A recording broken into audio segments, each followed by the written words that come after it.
जय हिंद फ्रेंड्स। आज हम देखेंगे बिहार पुलिस का जो सेकेंड एडिशन का बुक निकाला गया है ज्ञानबिंदु रोशन सर द्वारा। इसमें टोटल 63 सेट PYQ दिया हुआ 2010 से लेकर 2024 तक का प्रीवियस ईयर क्वेश्चन है।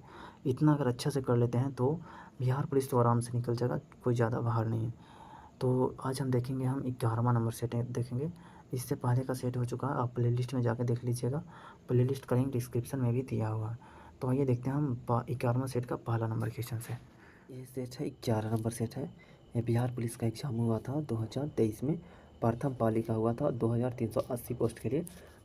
उसका हल प्रश्न पत्र है। तो आइए देखते हैं इसका पहला क्वेश्चन से। पहला क्वेश्चन है, मैराथन दौड़ की आधिकारिक दूरी क्या है? तो इसकी आधिकारिक दूरी है 26 मील और 385 गज। ऑप्शन बी आंसर हो जाएगा। मैराथन एक लंबी दूरी की दौड़ प्रतियोगिता है जिसकी आधिकारिक दूरी होता है 42.195 किलोमीटर होती है। यह दौड़ यूनानी सैनिक फिलिपीडिस की एक हरकारे के तौर पर मैराथन के युद्ध से एथेंस तक की दौड़ की याद में स्थापित की गई थी। अगला क्वेश्चन देखते हैं। क्वेश्चन नंबर दूसरा हो जाएगा एरिट्रिया जो 1993 में संयुक्त राष्ट्र का 142वां सदस्य बना, किस महादेश में स्थित है? तो ये जो है अफ्रीका महादेश में है। ऑप्शन बी आंसर हो जाएगा। एरिट्रिया की राजधानी जो है वो हो जाएगा अस्मारा एवं इसकी मुद्रा जो है वो नक्फा है। एरिट्रिया ने औपचारिक रूप से 24 मई 1993 को इथोपिया से अपना स्वतंत्रता प्राप्त की। अगला क्वेश्चन देखते हैं तीसरा नंबर। किस भारतीय वैज्ञानिक को न केवल नोबेल पुरस्कार अपितु भारत रत्न भी प्राप्त करने का सम्मान प्राप्त है? तो हो जाएगा यहाँ पे हो जाएगा डॉक्टर सीवी रमन को। ऑप्शन सी आंसर हो जाएगा। डॉक्टर सीवी रमन को न केवल नोबेल पुरस्कार अपितु भारत रत्न भी प्राप्त करने का सम्मान प्राप्त है। डॉक्टर सीवी रमन को नोबेल पुरस्कार 1930 में एवं भारत रत्न 1954 में दोनों पुरस्कार से सम्मानित किया गया था। डॉक्टर सीवी रमन को रमन प्रभाव के लिए नोबेल पुरस्कार दिया गया था। जब प्रकाश एक पारदर्शी पदार्थ को पार करता है तो कुछ प्रकाश विक्षेपित होता है जो तरंगदैर्घ्य में परिवर्तन होता है। इसी घटना को रमन प्रकीर्णन या रमन प्रभाव कहा जाता है। अगला क्वेश्चन चौथा नंबर क्वेश्चन है, निम्नलिखित में से किस महाद्वीप को विषमताओं का महाद्वीप कहा जाता है? तो विषमताओं का महाद्वीप जो कहा जाता है वो एशिया महाद्वीप को कहा जाता है, एशिया महाद्वीप को। तो इसका आंसर हो जाएगा ऑप्शन ए आंसर हो जाएगा। एशिया महाद्वीप को विषमताओं का महाद्वीप कहा जाता है। एशिया में रेगिस्तान, टुंड्रा और शंकुधारी वन जैसे विविध जलवायु क्षेत्र है। एशिया के पठार, पर्वत श्रृंखलाएं और नदी जैसी कई भौगोलिक विशेषताएं हैं, इसलिए इसे विषमताओं या विरोधाभासों का महाद्वीप कहा जाता है। ऑस्ट्रेलिया विश्व का सबसे छोटा महाद्वीप है और यह चारों तरफ से जल से घिरा हुआ है, अतः इसे द्वीपीय महाद्वीप कहते हैं। अंटार्कटिका को श्वेत महाद्वीप कहते हैं और जो ऑस्ट्रेलिया को प्यासी भूमि का महाद्वीप कहा जाता है और अफ्रीका को अंध महाद्वीप कहा जाता है और जो यूरोप को प्रायद्वीपीय महाद्वीप कहा जाता है। अगला क्वेश्चन पाँचवा नंबर है, निम्न में से भारत किसका सबसे बड़ा निर्यातक है? तो कपड़ा का सबसे बड़ा निर्यातक है। इसमें अगर देखा जाए ऑप्शन के अनुसार तो विकल्प के अनुसार भारत कपड़ा का सबसे बड़ा निर्यातक है। आंध्र प्रदेश भारत में ग्रेनाइट का अग्रणी उत्पादक है। यहाँ पे आंध्र प्रदेश जो है ग्रेनाइट का उत्पादन में अग्रणी है, ये होगा। भारत की सबसे बड़ी खिलौना मार्केट दिल्ली के सदर बाजार में है। अगला क्वेश्चन छठा नंबर, निम्नलिखित में से किस द्वीप का प्राचीन नाम सैंडविच द्वीप है? तो हवाई द्वीप का पुराना नाम था यहाँ पे सैंडविच द्वीप। ऑप्शन बी आंसर हो जाएगा। हवाई द्वीप अमेरिका का 50वां राज्य है। यह द्वीप प्रशांत महासागर में स्थित है। विश्व का सबसे बड़ा सक्रिय ज्वालामुखी किलायू हवाई द्वीप पर स्थित है। ग्रीनलैंड विश्व का सबसे बड़ा द्वीप है और सबसे बड़ा द्वीप समूह इंडोनेशिया है। अगला क्वेश्चन सातवां नंबर, कौन सा एकमात्र महाद्वीप है जिससे होकर कर्क रेखा, भूमध्य रेखा और मकर रेखा गुजरती है? तो ये हो जाएगा अफ्रीका महाद्वीप से होकर तीनों है जो है यहाँ पे कर्क रेखा, भूमध्य रेखा और मकर रेखा गुजरती है। तो ऑप्शन ए आंसर हो जाएगा अफ्रीका महाद्वीप। अफ्रीका महाद्वीप एकमात्र महाद्वीप है, अफ्रीका एकमात्र महाद्वीप है जिससे होकर कर्क रेखा, भूमध्य रेखा और मकर रेखा गुजरती है। विक्टोरिया झील अफ्रीका महाद्वीप की सबसे बड़ी झील है। इस झील से होकर विषुवत रेखा गुजरती है। यह झील तंजानिया, केन्या तथा युगांडा की सीमा पर स्थित है। अगला क्वेश्चन 8वां नंबर, गौतम बुद्ध के समय का प्रसिद्ध वैद्य जीव किसके दरबार से संबंधित था? तो ये संबंधित था बिंबिसार से। ऑप्शन बी आंसर हो जाएगा। बिंबिसार यहाँ पे गौतम बुद्ध के समय का प्रसिद्ध वैद्य जीव बिंबिसार के दरबार से संबंधित था। हर्यक वंश का संस्थापक हो जाएगा बिंबिसार था। बिंबिसार प्रथम भारतीय राजा था जिसने प्रशासनिक व्यवस्था पर बल दिया था। अवंती के राजा प्रद्योत जब पांडु रोग से ग्रसित थे उस समय बिंबिसार ने वैद्य जीवक को उसकी सेवा के लिए भेजा था। अगला क्वेश्चन 9वां नंबर, निकोलो डी कॉन्टी कौन था? तो ये जो था इटली का एक यात्री जिसने विजयनगर साम्राज्य की यात्रा की। ऑप्शन बी आंसर हो जाएगा। निकोलो डी कॉन्टी इटली का एक यात्री था जिसने विजयनगर साम्राज्य की यात्रा किया। विजयनगर साम्राज्य की स्थापना जो हुआ था वो 1336 ईस्वी में हरिहर एवं बुका नामक दो भाइयों ने की थी। इटली का यात्री निकोलो डी कॉन्टी विजयनगर की यात्रा देवराय प्रथम के शासनकाल में किया था। निकोलो डी कॉन्टी ने भारत में दास प्रथा के बारे में विस्तृत वर्णन किया। अगला क्वेश्चन 10वां नंबर, कांग्रेस में इनमें से किसने समाजवादी दृष्टिकोण का प्रतिपादन किया था? तो ये थे नरेंद्र देव। ऑप्शन बी आंसर हो जाएगा। कांग्रेस में नरेंद्र देव ने समाजवादी दृष्टिकोण का प्रतिपादन किया था। कांग्रेस सोशलिस्ट पार्टी की स्थापना सन 1934 में किया गया था। आचार्य नरेंद्र देव कांग्रेस सोशलिस्ट पार्टी मतलब CSP के अध्यक्ष थे जो कांग्रेस की समाजवादी शाखा थी। जयप्रकाश नारायण पार्टी के महासचिव बने थे। अगला क्वेश्चन है यहाँ पे 11वां नंबर क्वेश्चन, निम्नलिखित को सुमेलित कीजिए। उगते सूर्य की भूमि कहलाता है जापान कहलाता है, और मध्यरात्रि सूर्य की भूमि कहलाता है नॉर्वे कहलाता है, और हजारों झीलों की भूमि कहलाता है फिनलैंड, और ब्रज की भूमि कहलाता है भूटान कहलाता है। तो इसका आंसर हो जाएगा ऑप्शन डी आंसर है इसका। आगे दिया हुआ है यहाँ पे परीक्षा प्रयोगी महत्वपूर्ण भौगोलिक उपनाम हो जाएगा land of the golden peace के नाम से जाना जाता है ऑस्ट्रेलिया, भूमध्य सागर का द्वार के नाम से जाना जिब्राल्टर कहलाता है, और हो जाएगा यहाँ पे क्वीन ऑफ एड्रियाटिक ये कहलाता है वेसिन मतलब वेसिन इटली, हो जाएगा प्ले ग्राउंड ऑफ यूरोप कहलाता है Switzerland, land of white elephant ये कहलाता है Thailand, land of thousand elephants ये कहलाता है लाओस कहलाता है, हो सका संसार की छत कहलाता है पामीर का पठार, और बेसिन ऑफ द वर्ल्ड कहलाता है स्टॉकहोम जो स्वीडन में है, हो सका फॉरविडन सिटी कहलाता है लहासा कहलाता है जो तिब्बत में है। यहाँ पे आगे क्या है, आगे है हिंद महासागर का मोती पूर्व का मोती कहलाता है श्रीलंका कहलाता है। अगला क्वेश्चन, भारत का संविधान भारत को कैसे वर्णित करता है? तय करता है राज्यों का संघ जैसे वर्णित करता है। ऑप्शन बी आंसर हो जाएगा। अनुच्छेद 1 के अनुसार इंडिया अर्थात भारत राज्यों का संघ है। अगला क्वेश्चन, सूचना का अधिकार अधिनियम किस वर्ष लागू किया गया? तो ये लागू किया गया था 15 जून 2005 को। ऑप्शन ए आंसर हो जाएगा। यह अधिनियम 12 अक्टूबर 2005 को लागू हुआ था। भारतीय संविधान के अनुच्छेद 21 में सूचना का अधिकार को समाहित किया गया है। अगला क्वेश्चन, आम चुनाव के बाद प्रोटेम स्पीकर भारत के राष्ट्रपति द्वारा नियुक्त किए जाते हैं। ऑप्शन बी आंसर हो जाएगा। प्रोटेम स्पीकर शब्द संविधान में स्पष्ट रूप से उपयोग नहीं किया गया है।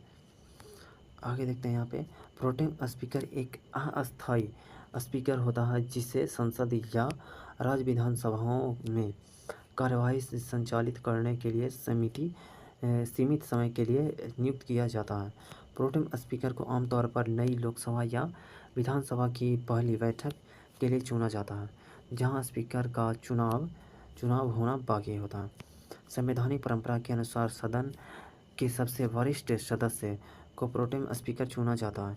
इस संदर्भ में वरिष्ठता का तात्पर्य सदन में सदस्यता से है न कि सदस्य की आयु से। अगला क्वेश्चन, भारत के संविधान का विचार किसने दिया था? तो दिए थे एम.एन. रॉय ने दिए थे। ऑप्शन सी आंसर हो जाएगा। बी.आर. अम्बेडकर जो थे वो संविधान सभा के प्रमुख समिति के अध्यक्ष थे। संविधान सभा का विचार आया था 1934 में एम.एन. रॉय द्वारा दिया गया था। प्रमुख समिति के अध्यक्ष समेत 7 सदस्य थे।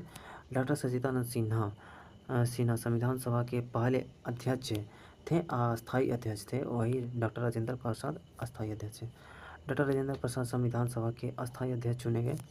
बी.एन. राव को संविधान सभा के संवैधानिक सलाहकार के रूप में नियुक्त किया गया था। संविधान सभा को संविधान को अंतिम रूप से 2 साल 11 माह और 18 दिन लगे थे। अगला क्वेश्चन देखते हैं। भारत के संविधान के किस भाग में मूल कर्तव्यों को सन्निहित किया गया है? तो किया गया है भाग 4 के का या ये बोल सकते हैं। ऑप्शन सी आंसर हो जाएगा। मूल कर्तव्य को 42वां संविधान संशोधन अधिनियम 1976 द्वारा सरदार स्वांसी समिति की सिफारिश पर जोड़ा गया। इसे रूस से मतलब कि पूर्व सोवियत संघ के संविधान से लिया गया है। मूल कर्तव्य को भाग 4 के का में अनुच्छेद 51 के का के तहत रखा गया है। 6 से 14 वर्ष के बच्चों को प्राथमिक शिक्षा प्रदान करना 86वें संविधान संशोधन के तहत मूल कर्तव्य की सूची में जोड़ा गया। वर्तमान में मूल कर्तव्यों की संख्या 11 है। भाग 2 में नागरिकता अनुच्छेद 5 से 11 तक है। भाग 5 में संघ का उल्लेख है। यहाँ पे अनुच्छेद 52 से 151 तक है। अनुच्छेद 6 में है राज्य का उल्लेख है। अनुच्छेद 152 से 137 तक। अगला क्वेश्चन देखते हैं। संविधान के किस अनुच्छेद के तहत उच्च न्यायालय को सभी अधीनस्थ न्यायालयों पर अधीक्षण की शक्तियाँ देता है? तो अनुच्छेद 227 देता है। 227, तो इसका आंसर हो जाएगा ऑप्शन बी आंसर हो जाएगा। अनुच्छेद 226 के तहत उच्च न्यायालय मतलब कि हाई कोर्ट को नागरिकों के मौलिक अधिकारों के प्रवर्तन अथवा किसी अन्य उद्देश्य के लिए सही प्रकार की रिट जारी करने का अधिकार है। अनुच्छेद 228 के तहत उच्च न्यायालयों अधीनस्थ न्यायालयों के पास निलंबित मामलों को अपने पास मंगवा सकता है। अनुच्छेद 229 के तहत उच्च न्यायालय के पदाधिकारी तथा सेवक एवं अन्य अन्वय का वर्णन है। अगला क्वेश्चन। राज्यसभा के सदस्यों का चुनाव किसके द्वारा किया जाता है? तो किया जाता है विधानसभा के निर्वाचित सदस्य द्वारा। ऑप्शन ए आंसर हो जाएगा। यहाँ पे देख लेते हैं इसका व्याख्या। राज्यसभा के सदस्यों का चुनाव विधानसभा के निर्वाचित सदस्य द्वारा किया जाता है। राज्यसभा भारतीय संसद का उच्च सदन है। राज्यसभा एक अस्थायी सदन है जो कभी भंग नहीं होती है। राज्यसभा के सदस्यों का कार्यकाल 6 वर्ष का होता है। इसके 1/3 सदस्य प्रति 2 वर्ष बाद सेवानिवृत्त हो जाते हैं। अनुच्छेद 83 के क्लॉज 1 के तहत। अगला क्वेश्चन। भारत में किसी भी मामले को कहीं भी स्थानांतरित करने का अधिकार किसे है? तो यह सर्वोच्च न्यायालय को है। ऑप्शन ए आंसर हो जाएगा। भारत के किसी भी मामले को कहीं भी स्थानांतरित करने का अधिकार सर्वोच्च न्यायालय को है। भारत के संविधान के अनुच्छेद 139 के ए के अनुसार सर्वोच्च न्यायालय को किसी भी मामले को भारत के किसी भी क्षेत्र में स्थानांतरित करने का अधिकार है। सर्वोच्च न्यायालय मतलब सुप्रीम कोर्ट, उच्च न्यायालय मतलब हाई कोर्ट के समक्ष निलंबित मामलों को वापस भी ले सकता है और सभी मामलों का निपटारा स्वयं कर सकता है। यह किसी भी नागरिक या अपराधी मामले को एक उच्च न्यायालय मतलब हाई कोर्ट से दूसरे उच्च न्यायालय में स्थानांतरित कर सकता है। अगला क्वेश्चन 20वां नंबर। स्थानीय सरकार के अवगुण हैं। तो इसका अवगुण है कि ग्राम सभा के चुनाव नियमित रूप से नहीं होते हैं। कई राज्य सरकारों ने महत्वपूर्ण शक्तियाँ स्थानीय सरकारों को हस्तांतरित नहीं किया है। स्थानीय सरकार के पास पर्याप्त साधनों की कमी है। ये सभी अवगुण है स्थानीय सरकार की। तो इसका आंसर ऑप्शन डी आंसर हो जाएगा। भारत में स्थानीय स्वशासन का जनक लॉर्ड रिपन को माना जाता है। वर्ष 1882 में लॉर्ड रिपन ने स्थानीय स्वशासन संबंधी प्रस्ताव दिया था। लोकतंत्र का सही अर्थ होता है समर्थक भागीदारी और उद्देश्यपूर्ण जवाबदेही। जीवंत और मजबूत स्थानीय शासन भागीदारी और जवाबदेही दोनों को सुनिश्चित करता है। अगला क्वेश्चन देखते हैं 21वां नंबर। समग्र आपूर्ति की तुलना में कुल मांग में अत्यधिक वृद्धि के परिणाम स्वरूप कीमतों के समान स्तर में लगातार वृद्धि को कहा जाता है। जिसको कहा जाता है मांग जन्य मुद्रास्फीति। ऑप्शन ए आंसर हो जाएगा। समग्र आपूर्ति की तुलना में कुल मांग में अत्यधिक वृद्धि के परिणाम स्वरूप कीमतों के समान स्तर में लगातार वृद्धि को मांग जन्य मुद्रास्फीति कहा जाता है। संरचनात्मक मुद्रास्फीति तब होता है जब अर्थव्यवस्था में रचनात्मक स्तर पर जटिलताएं आ जाती हैं, जिससे कीमतों में वृद्धि होती है।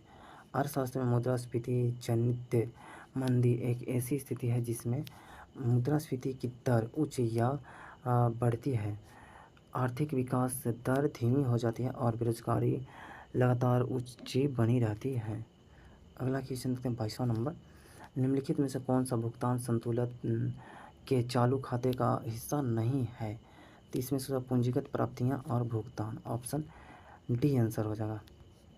पूंजीगत प्राप्तियां जो है वो हो जाएगा अचल संपत्तियों की बिक्री से प्राप्त नगद, कंपनी के शेयरों की बिक्री से प्राप्त नगद, ऋण और बॉन्ड जैसे ऋण साधन के माध्यम से प्राप्त नगद पूंजीगत प्राप्तियां है। माल के निर्यात और आयात, सेवाओं के निर्यात और आयात, आय प्राप्तियां और भुगतान, ये सभी भुगतान संतुलन के चालू खाते का हिस्सा है। अगला क्वेश्चन, व्यापार घाटा उस स्थिति का वर्णन करता है जहां वस्तुओं का निर्यात उसके आयात से कम होता है। ऑप्शन बी आंसर हो जाएगा। व्यापार घाटा को व्यापार का नकारात्मक संतुलन भी कहते हैं। आगे देखते हैं आगे क्या है। आयात और निर्यात के अंतर को व्यापार संतुलन कहते हैं, मतलब बैलेंस ऑफ ट्रेड। जब कोई देश आयात की तुलना में निर्यात अधिक करता है तो ट्रेड सरप्लस कहते हैं, ट्रेड सरप्लस। अगला क्वेश्चन देखते हैं 24 नंबर। आधार दर वह दर है जिसके नीचे कोई भी बैंक किसी को उधार देने की अनुमति नहीं दे सकता है। बैंकों के लिए यह आधार दर कौन निर्धारित करता है? तय करता है आरबीआई, मतलब reserve bank of India. Option D answer हो जाएगा। आधार दर वह दर है जिसके नीचे कोई भी बैंक किसी को उधार देने की अनुमति नहीं दे सकता है। बैंकों के लिए यह आधार द आरबीआई निर्धारित करती है। आरबीआई के नियम निर्दिष्ट करते हैं कि जब तक कोई सरकारी आदेश न हो, कोई भी बैंक आधार दर से कम ब्याज दर पर ऋण की पेशकश नहीं कर सकता है। आधार दर को मानक ऋण दर माना जाता है जो वाणिज्यिक बैंकों द्वारा अपने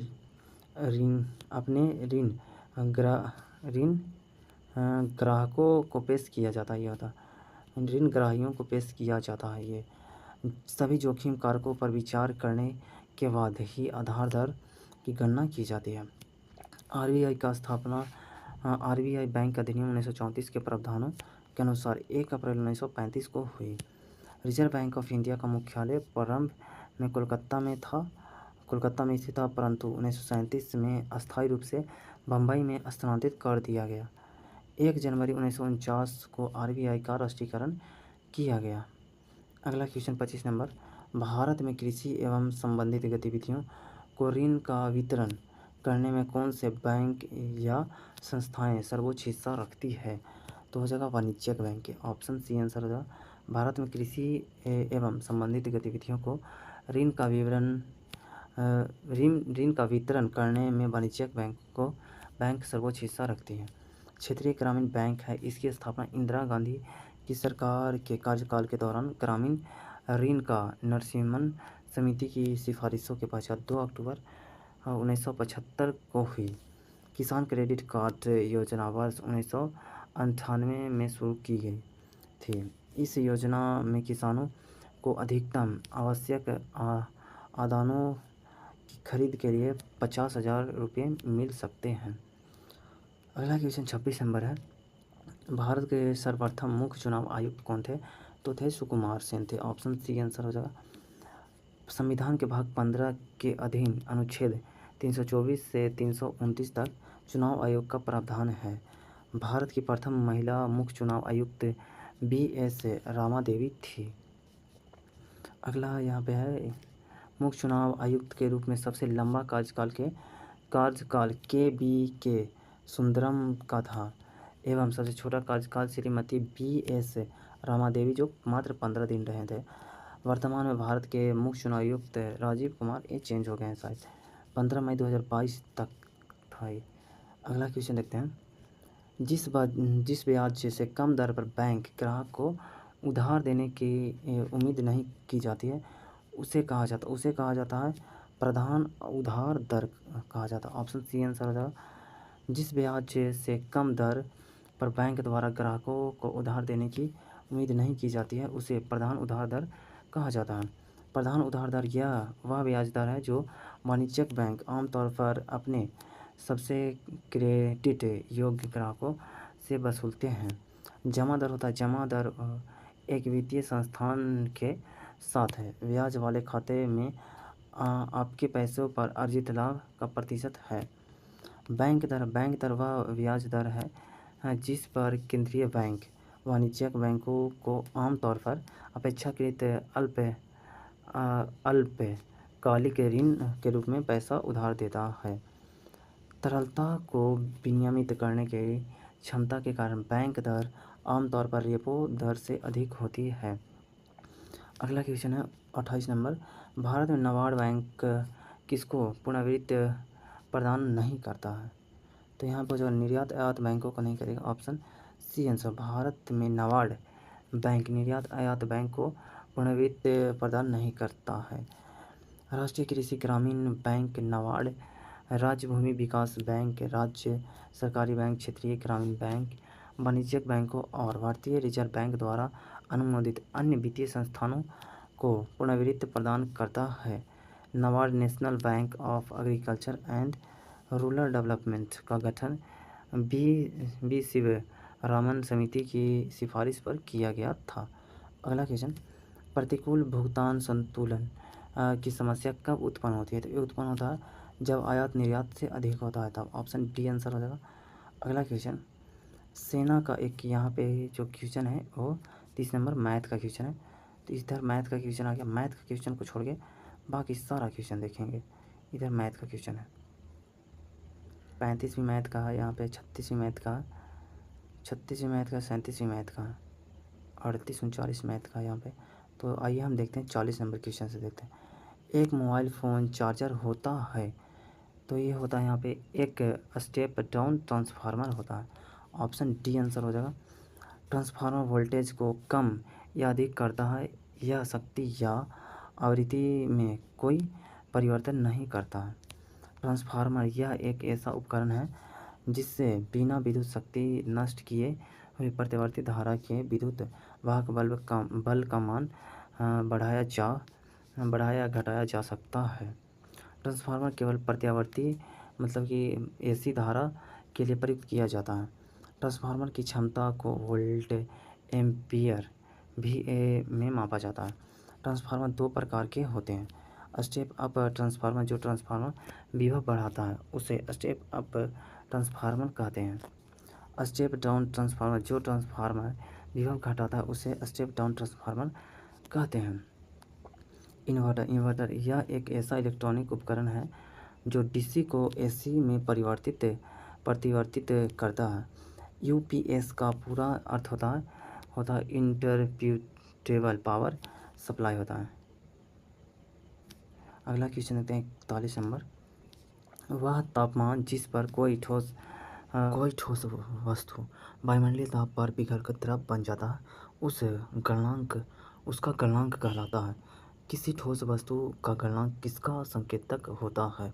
तो आकर्षण के अंतर आणविक बलों के ताकत का संकेतक होता है। ऑप्शन ए आंसर हो जाएगा। इसका व्याख्या देखते हैं। किसी ठोस वस्तु का गलनांक आकर्षण के अंतर आणविक बलों की ताकत का संकेत होता है। किसी पदार्थ के अंतर आणविक बल की ताकत के बीच का संबंध सीधे आनुपातिक होता है। इसका मतलब यह है कि पदार्थ का अंतर आणविक बल जितना मजबूत होगा, पदार्थ का गलनांक उतना ही अधिक होगा। अगला क्वेश्चन 42 नंबर क्वेश्चन है। ये न्यूमेरिकल टाइप क्वेश्चन है, इसको सोल्यूशन करना पड़ेगा, इसको छोड़ देते हैं। 43 नंबर क्वेश्चन है। एक घर में बिजली के उपकरण जुड़े होते हैं, तो ये जुड़े रहते हैं, समांतर क्रम में जुड़े रहते हैं। ऑप्शन बी आंसर हो जाएगा। समांतर क्रम में जुड़े उपकरण के लाभ निम्नलिखित है।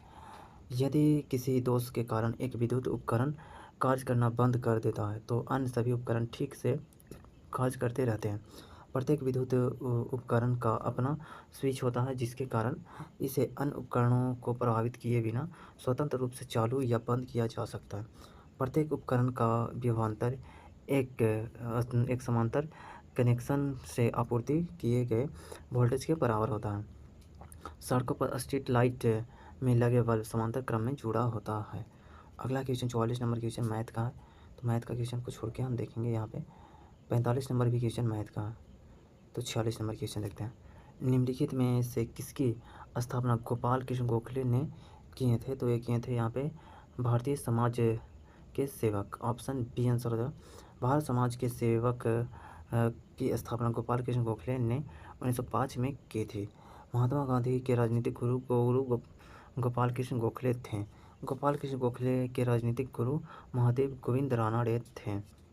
आगे देखते हैं। गोपाल कृष्ण गोखले को भारत के ग्लेडस्टोन उपनाम से जाना जाता है। भारतीय सेवक समाज की स्थापना का मुख्य उद्देश्य विभिन्न जातियों और धर्मों के भारतीय नवयुवकों को एकजुट करना और कल्याण कार्य में प्रशिक्षित करना था। जिम्मेदारी एसोसिएशन की स्थापना द्वारकानाथ टैगोर ने 1838 ईस्वी में किए थे। बॉम्बे प्रेसिडेंसी एसोसिएशन की स्थापना फिरोज शाह मेहता हो जगह तेलंग और तैयब जी ने 1885 में किया था। पूना सार्वजनिक सभा का स्थापना एम.जी. रानडे ने 1867 में किया था। अगला क्वेश्चन देखते हैं। अखिल भारतीय दलित वर्ग संघ की स्थापना किसने की थी? तो किए थे B R. Ambedkar, option A answer हो जाएगा।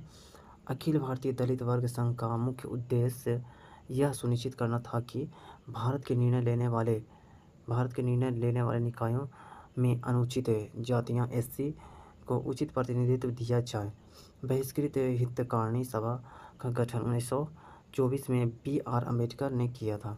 स्वतंत्र श्रमिक पार्टी की स्थापना 1936 ईस्वी में यहाँ पे बी.आर. अम्बेडकर द्वारा किया गया था। ज्योतिबा फुले ने सत्यशोधक समाज की स्थापना की थी। आगे बालिका विद्यालय की स्थापना 1851 में ज्योतिबा फुले ने किए थे। अखिल भारतीय ट्रेड यूनियन कांग्रेस की स्थापना 1920 में एन.एम. जोशी ने किया था और इसके प्रथम अध्यक्ष लाला लाजपत राय को बनाया गया।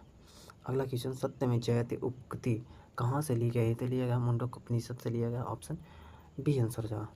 अथर्ववेद के उपनिषद मुंडक उपनिषद, प्रश्नोपनिषद तथा मुंडकोपनिषद अर्थ अथर्ववेद का एकमात्र ब्राह्मण ग्रंथ गोपन है। वेदों की संख्या 4 है। ऋग्वेद, यजुर्वेद, सामवेद तथा अथर्ववेद। इन 4 वेदों को संहिता कहा जाता है। पुराणों की संख्या 18 है। पुराणों का रचयिता एवं संकलनकर्ता लोमहर्ष तथा उनके पुत्र उग्रश्रवा को माना जाता है। पुराणों की मत्स्य पुराण सबसे प्राचीन एवं प्रामाणिक है। आगे देखते हैं 49 नंबर क्वेश्चन। निम्नलिखित में से कौन सा नारा सुभाष चंद्र बोस द्वारा दिया गया? तो जय हिंद का नारा दिया गया, ऑप्शन सी आंसर हो जाएगा। इनकलाब जिंदाबाद का नारा दिए थे भगत सिंह ने बुलंद किए। जय जवान जय किसान का नारा लाल बहादुर शास्त्री ने दिए थे।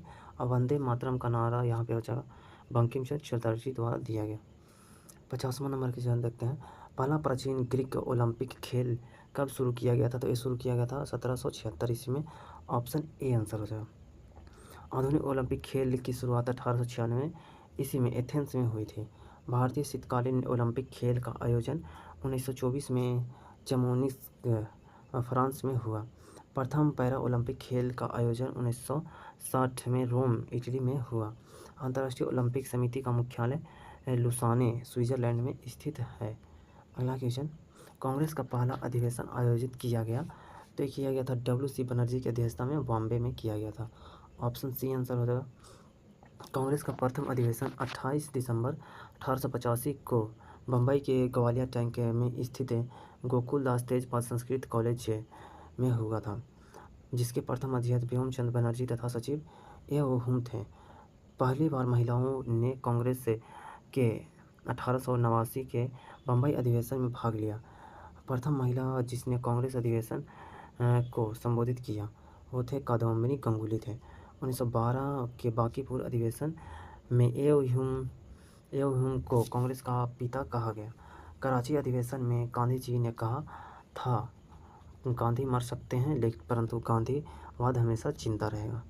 अगला क्वेश्चन 52 नंबर, पाटलिपुत्र नगर की स्थापना कौन कौन थे? तो ये थे हो जाएंगे यहाँ पे उदयन थे। पाटलिपुत्र नगर के संस्थापक कौन थे? तो उदयन थे। ऑप्शन सी आंसर हो जाएगा, ऑप्शन सी हो जाएगा आंसर।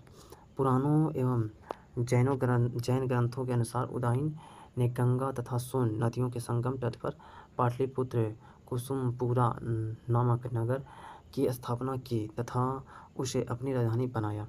अगला क्वेश्चन, नालंदा विश्वविद्यालय के प्रमुख बंगाली विद्वान थे? तो ये थे शिलभद्र थे। ऑप्शन डी आंसर हो जाएगा। नालंदा विश्वविद्यालय की स्थापना कुमारगुप्त प्रथम ने की थी।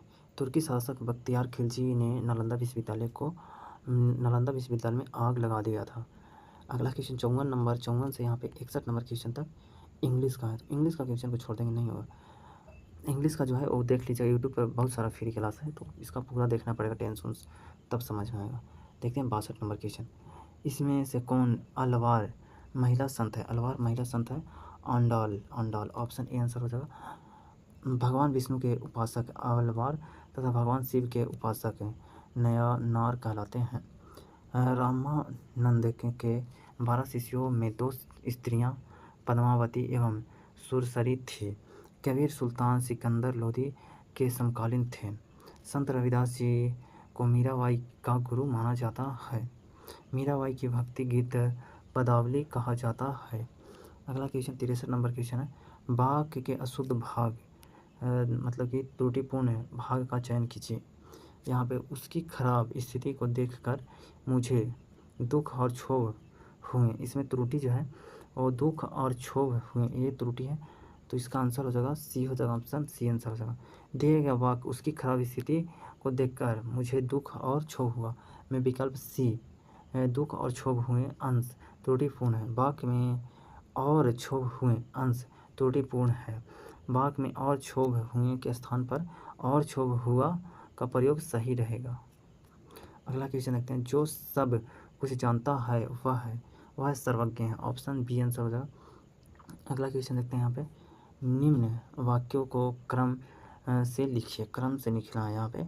पहले से एक कौवा को प्यास लगा, वो स्टोरी था ना कौवा वाला जो कंकड़ डालता था, तो एक कौवा को प्यास लगा, उसके बाद वो क्या किए, बगीचे में उसने एक घड़ा को देखे।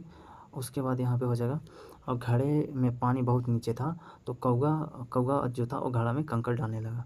तो पहले हो जाएगा, यहाँ पे हो जाएगा 2 हो जाएगा, उसके बाद हो जाएगा 4 हो जाएगा, उसके बाद 3, उसके बाद 1। तो ऑप्शन ए आंसर हो जाएगा 2, 4, 3, 1। अगला क्वेश्चन है, समानार्थी शब्द का चयन कीजिए। नियति का समानार्थी हो जाएगा भाग्य, हो जाएगा ऑप्शन डी आंसर हो जाएगा। अन्य विकल्प असंगत है। नियति का जो समानार्थी होता है वो भाग्य तो होता है, ये होता प्रारब्ध, विधि, भावी, दैव्य, होनी आदि है। अगला क्वेश्चन देखते हैं, रिक्त स्थान की पूर्ति करें। यहाँ पे देवानंद का काम के प्रति लगन और निष्ठा, यहाँ पे खाली स्थान है, तो ये जो है वो अनुकरणीय है। ऑप्शन डी आंसर हो जाएगा। अगला क्वेश्चन, असंगत शब्द का चयन कीजिए। यहाँ पे पाँव, नेत्र, नख, हस्त, यहाँ पे नेत्र जो है वो विमेल हो जाएगा। ऑप्शन बी आंसर हो जाएगा। दिए गए विकल्प में पाँव, नख तथा हस्त का संबंध शरीर से संबंधित अंगों से है, किंतु नेत्र एक ज्ञान इंद्रियां हैं, अतः नेत्र सही विकल्प होगा। पाँव, नख तथा हस्त एक साथ मेल है, किंतु नेत्र बेमेल है। अगला क्वेश्चन देखते हैं, 69 नंबर, वाक्य के त्रुटिपूर्ण भाग का चयन करें। यहाँ पर हो जाएगा, शिक्षा वाली कक्षा को यदि पुरुष पढ़ाता है तो वह लड़कियों की आवश्यकता को नहीं समझ सकेगा, और स्त्रियां अध्यापिका लड़कों के साथ पूर्ण न्याय नहीं कर सकेगी। तो इसमें त्रुटिपूर्ण जो भाग है ऑप्शन सी वाला है। यहाँ पे दिए गए वाक्य, शिक्षा वाली कक्षा को यदि पुरुष पढ़ाता है तो वह लड़कियों की आवश्यकता को नहीं समझ सकेगा, और स्त्री अध्यापिका लड़कों के साथ पूर्ण न्याय नहीं कर सकेगी। इस वाक्य में वाक्यांश सी त्रुटिपूर्ण है। वाक्यांश सी में स्त्री अध्यापिका का प्रयोग गलत किया गया है।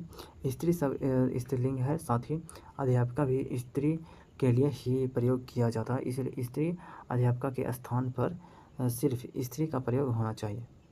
अगला क्वेश्चन देखते हैं, किसके भक्ति परक गीतों का संकलन अभंग नाम से प्रसिद्ध है, तो है नामदेव। ऑप्शन ए आंसर होगा। नामदेव की भक्ति परक गीतों का संकलन अभंग नाम से प्रसिद्ध है। नामदेव ने बरकारी संप्रदाय की स्थापना में प्रमुख भूमिका निभाई। शंकरदेव को असम का चैतन्य कहा जाता है। अंकिया नामक नाटक शैली का विकास शंकरदेव ने किया था। कबीर के दोहों को इनके शिष्यों द्वारा बीजक में संग्रहित किया गया। इनके 3 भाग हैं और रैमनी है, शबद है और जगह साखी। अगला क्वेश्चन 71 नंबर। प्रवासित वायु मतलब इंस्पायर्ड एयर में ऑक्सीजन की मात्रा होती है। प्रसर्वसित वायु में होता है यहाँ पे 21% वायु होता है। 21% ऑक्सीजन की मात्रा होता है। ऑप्शन बी आंसर हो जाएगा। ऑक्सीजन O2 को प्राण वायु कहा जाता है। श्वासोच्छ्वास में वायु का संघटन यहाँ पे क्रम है हो जाएगा। निवासन के दौरान ली गई वायु है यहाँ पे हो जाएगा 79% नाइट्रोजन है और ऑक्सीजन 21% और कार्बन डाइऑक्साइड 0.003%। उच्छ्वासन के दौरान बाहर निकाली गई वायु ये नाइट्रोजन पूरा का पूरा निकाल देता है, लेकिन ऑक्सीजन को यहाँ पे 17% ही निकालता है और कार्बन डाइऑक्साइड 4% निकाल देता है। अगला क्वेश्चन देखते हैं। मनुष्य का निकटतम रिश्तेदार है तो बानर है। ऑप्शन बी आंसर हो जाएगा। आधुनिक मनुष्य का पूर्वज कैमोगनन मानव को माना जाता है। कैमोगनन मानव के अवशेष फ्रांस से मिले हैं। यह मानव होमोसपियंस जाति का था। कैमोगनन मानव शिकार करने व मछली पकड़ने में निपुण था। अगला क्वेश्चन है। निम्नलिखित में से किसमें प्रतिरक्षी गठन होता है, तो होता है रक्त प्लाज्मा कोशिकाएं। ऑप्शन सी आंसर हो जाएगा। रक्त प्लाज्मा कोशिकाएं में प्रतिरक्षी गठन होता है। प्लेटलेट्स रोगजनकों और अंतर्जित अणुओं के प्रति जन्मजात प्रतिरक्षा प्रतिक्रिया को नियंत्रित करते हैं। यहाँ पे एंटीबॉडी का निर्माण रक्त प्लाज्मा कोशिकाओं में होता है। प्लाज्मा कोशिकाएं एक प्रकार की श्वेत रक्त कणिकाएं होती है जो अस्थि मज्जा में स्टेम कोशिकाएं से विकसित होती है। प्लेटलेट्स रक्त के थक्के को नियंत्रित करते हैं, जिसका अर्थ है कि घावों को भरने और रक्त स्राव को रोकने के लिए महत्वपूर्ण है। आरबीसी को एंथ्रोसाइटिक के रूप में जाना जाता है। हो जाएगा डोनान की झिल्ली एक शब्द है जिसका उपयोग अर्ध परागम्य झिल्ली के पास आवेशित कणों के व्यवहार का वर्णन करने के लिए किया जाता है। अगला क्वेश्चन। निम्न में से कौन मच्छर जनित रोग नहीं है। नींद की बीमारी जो है मच्छर जनित रोग नहीं है। ऑप्शन सी आंसर हो जाएगा। नींद की बीमारी जो है वो ट्रेपेनोसोम नामक प्रोटोजोआ के कारण होता है। मलेरिया हो जाएगा। प्लाज्मोडियम हो जाएगा। वाईवैक्स नामक प्रोटोजोआ के संक्रमित मच्छरों के काटने से फैलता है। डेंगू रोग जिसे आमतौर पर हड्डी तोड़ बुखार के नाम से जाना जाता है, यह एक फ्लू जैसी बीमारी है जो डेंगू वायरस के कारण होते हैं। फाइलेरिया रोग को हाथी पाँव के नाम से भी जाना जाता है। यह रोग कैयुलेक्स मच्छर के काटने से फैलती है। अगला क्वेश्चन। पसीने की ग्रंथियाँ यहाँ पे खालिस्तान की त्वचा में सर्वाधिक संख्या में होती है, तो होता है हाथों की हथेली। ऑप्शन डी आंसर हो जाएगा। विकल्पों में हाथों की हथेली की त्वचा में पसीने की ग्रंथियाँ सर्वाधिक होती है। पसीना एक पानी से भरा तरल पदार्थ है जिसमें NaCl, लैक्टिक एसिड और यूरिया की थोड़ी मात्रा होती है। शरीर के सतह पर शीतलन प्रभाव की सुविधा पसीने का प्राथमिक कार्य है। यह ऊपर वर्णित कचरे को हटाने में भी मदद करता है। अगला क्वेश्चन देखते हैं यहाँ पे। Question number 76 number. निम्नलिखित में से कौन कोशिका की क्षमता को बनाए रखता है, तो वो सेल वॉल रखता है। ऑप्शन डी आंसर हो जाएगा। सेल वॉल एक कठोर परत होती है जो पौधों की कोशिकाओं, बैक्टीरिया और कुछ कवक की कोशिका झिल्ली के चारों ओर से घिरी रहती है। सेल वॉल सेलुलोज, हेमीसेलुलोज और पैक्टिन की बनी होती है। लाइसोसोम को आत्महत्या की थैली कहा जाता है। हो जाएगा वैक्यूओल्स उच्च श्रेणी के पौधों में क्षमता को नियंत्रित करती है और कोशिका को अस्फीत बनाए रखती है। अगला क्वेश्चन। जिस ऊतक की कोशिका पतली भित्ति वाली जीवित क्रोमोवेश आइसोसाइमेट्रिक होती है और जिसमें अंतःकोशिकीय स्थान होती है उसे कहा जाता है पैरेन्काइमा। ऑप्शन सी आंसर हो जाएगा। कोलेनकाइमा जो है और यह पौधों को यांत्रिक सहायता प्रदान करता है। जब इसमें हरित लवक पाया जाता है तब यह भोजन का निर्माण करता है। स्क्लेरेनकाइमा यह पौधों की आंतरिक भागों की रक्षा करता है। पौधे के बाह्य परतों में यह रक्षात्मक ऊतक के रूप में कार्य करता है। यह पौधों को सामर्थ्य, दृढ़ता एवं लचीलापन प्रदान करता है। कुछ स्थितियों में पैरेन्काइमा में क्लोरोफिल होता है और प्रकाश संश्लेषण करता है और फिर इसे क्लोरेनकाइमा कहा जाता है। अगला क्वेश्चन, निम्नलिखित में से सही कथन चयन करें। सही कथन, क्लोरोप्लास्ट केवल पादप कोशिका में पाए जाते हैं लेकिन जंतु कोशिका में नहीं। यही सही है। ऑप्शन सी आंसर हो जाएगा। कोशिका भित्ति केवल पादप कोशिका में पाया जाता है। माइटोकॉन्ड्रिया को कोशिका का पावर हाउस कहते हैं। गोल्जी तंत्र केवल पौधों की कोशिकाओं में पाया जाता है। अगला क्वेश्चन है, निम्नलिखित में से किन अणुओं की संरचना पिंजरे जैसी होती है। पिंजरे जैसी संरचना होता है, यहाँ पे हो जाएगा फ्लोरीन का सिर्फ होता है। ऑप्शन सी डी आंसर हो जाएगा यहाँ पे। वक मिस्टर फ्लोरीन में षष्ठकोणीय और पंचकोणीय रिंग होते हैं। ये रिंग स्वयं से जुड़े होते हैं और एक पिंजरे जैसी संरचना या सॉकर फुटबॉल जैसी संरचना का निर्माण करते हैं। अतः इस प्रकार की संरचना केवल फ्लोरीन में ही पाई जाती है।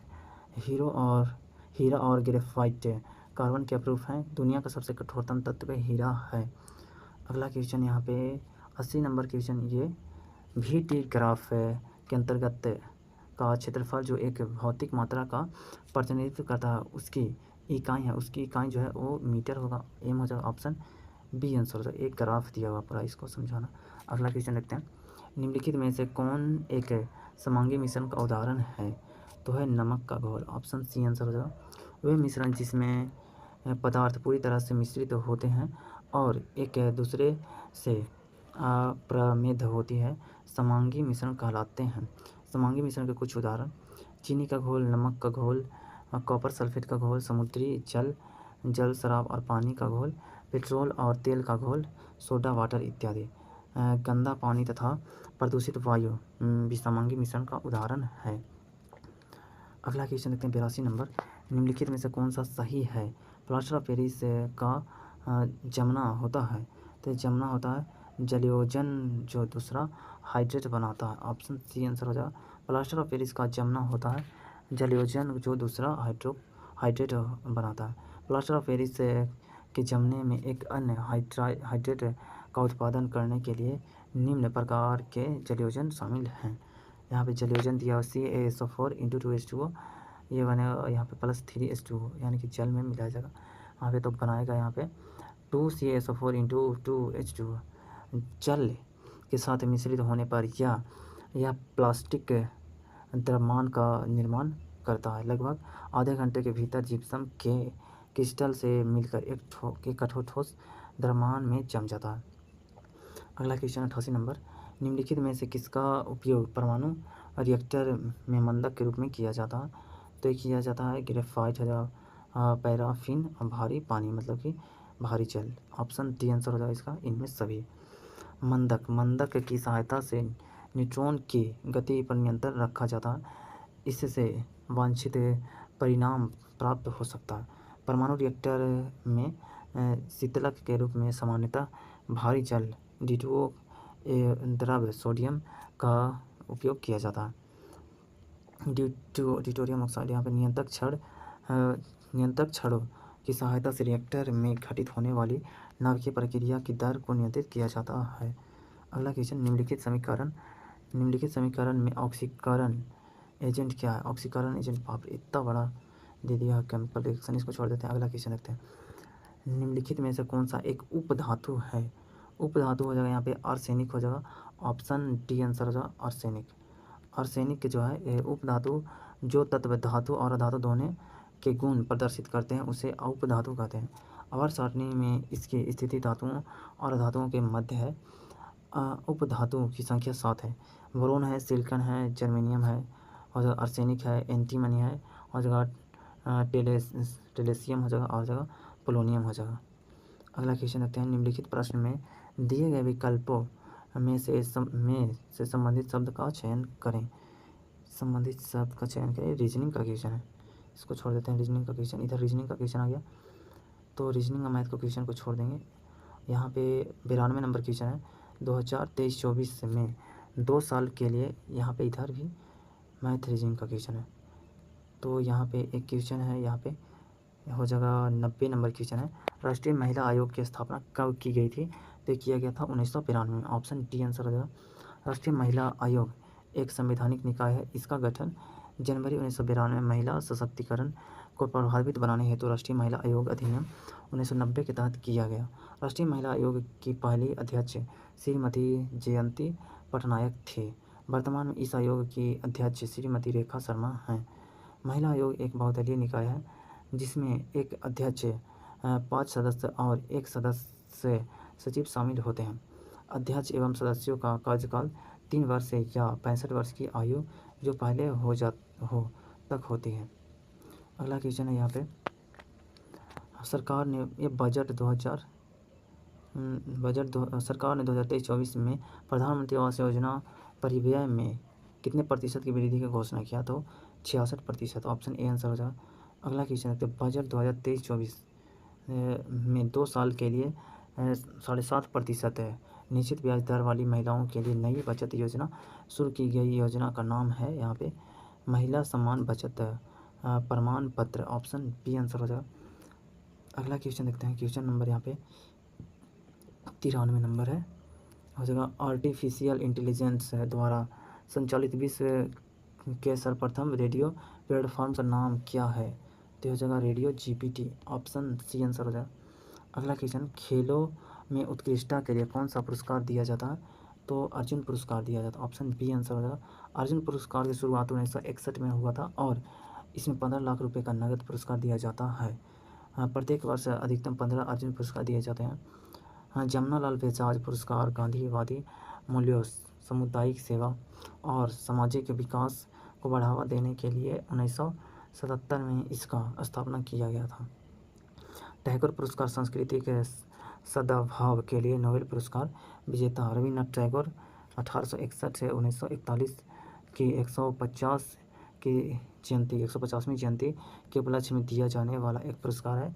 इसकी शुरुआत भारत सरकार द्वारा 2011 में किया गया। अगला क्वेश्चन, किस ओलंपिक खेल से मार्शल रिले प्रक्रिया की शुरुआत हुई? तो हुआ था 1936 में बर्लिन। ऑप्शन सी आंसर हो जाएगा। ओलंपिक मार्शल चलाने की शुरुआत थे 1928 में एम्स्टर्डम नीदरलैंड ओलंपिक से हुई। अगला क्वेश्चन 96 नंबर, LIC ने नए ग्राहक एजेंटों एवं मध्यस्थों के लिए किस ऐप को लॉन्च किया? तो ये लॉन्च किया था आनंद। ऑप्शन ए आंसर हो जाएगा। अगला क्वेश्चन, रावत भाटा परमाणु संयंत्र निम्नलिखित में से किस राज्य में स्थित है? तो रावत भाटा जो स्थित है वो हो जाएगा यहाँ पे स्थित है राजस्थान में है। ऑप्शन ए आंसर हो जाएगा। काकरापारा परमाणु संयंत्र जो है गुजरात में है। कैगा परमाणु संयंत्र कर्नाटक में है। नरौरा परमाणु संयंत्र उत्तर प्रदेश में। कलपक्कम परमाणु संयंत्र तमिलनाडु में। और जगह कुंडनकुलम परमाणु संयंत्र तमिलनाडु में भारत का सबसे बड़ा परमाणु संयंत्र है। 98 number question, red flag Bharat एवं निम्नलिखित में से किस देश के बीच संयुक्त अभ्यास का नाम है? तो यह संयुक्त राष्ट्र अमेरिका के बीच होता है। ऑप्शन सी आंसर हो जाएगा। अगला क्वेश्चन, किस भारतीय महिला मुक्केबाज ने महिला विश्व बॉक्सिंग चैंपियन 2023 में स्वर्ण पदक जीता? तो इसमें से कोई नहीं हो जाएगा नीतू घाघरा, निकहत जरीन, स्वीटी बुर्रा और लवलीना बोरहेन ने महिला विश्व बॉक्सिंग चैंपियन 2023 में स्वर्ण पदक जीता। इसका आंसर होना चाहिए बी और सी दोनों होना चाहिए। अगला लास्ट क्वेश्चन है, बैक्टीरिया की खोज सबसे पहले किसने की थी? तो एंटोइन लीवेनहॉक ने किए थे। ऑप्शन ए आंसर है। लीवेनहॉक को जीवाणु बैक्टीरिया विज्ञान का पिता कहा जाता है। एरेनबर्ग ने 1829 में जीवाणु बैक्टीरिया नाम दिया था। लुई पाश्चर ने किण्वन पर कार्य किया और बताया कि यह जीवाणुओं द्वारा ही होता है। रोगों रोगों के जड़ मत का सिद्धांत लुई पास्चर ने ही दिया। और चिपायो में होने वाले एंथ्रेक्स रोग तथा मनुष्यों में तपेदी रोग तथा हैजा रोग का कारण जीवाणु है, यह रॉबर्ट कोच ने सिद्ध किया। ये खत्म हो गया 11वां नंबर सेट पूरा डिस्कशन के साथ। इसका अगर आपको पीडीएफ चाहिए तो टेलीग्राम ज्वाइन कर लीजिए, टेलीग्राम का लिंक डिस्क्रिप्शन में दिया हुआ है। अगला सेट भी आएगा, रोज़ एक सेट करेंगे।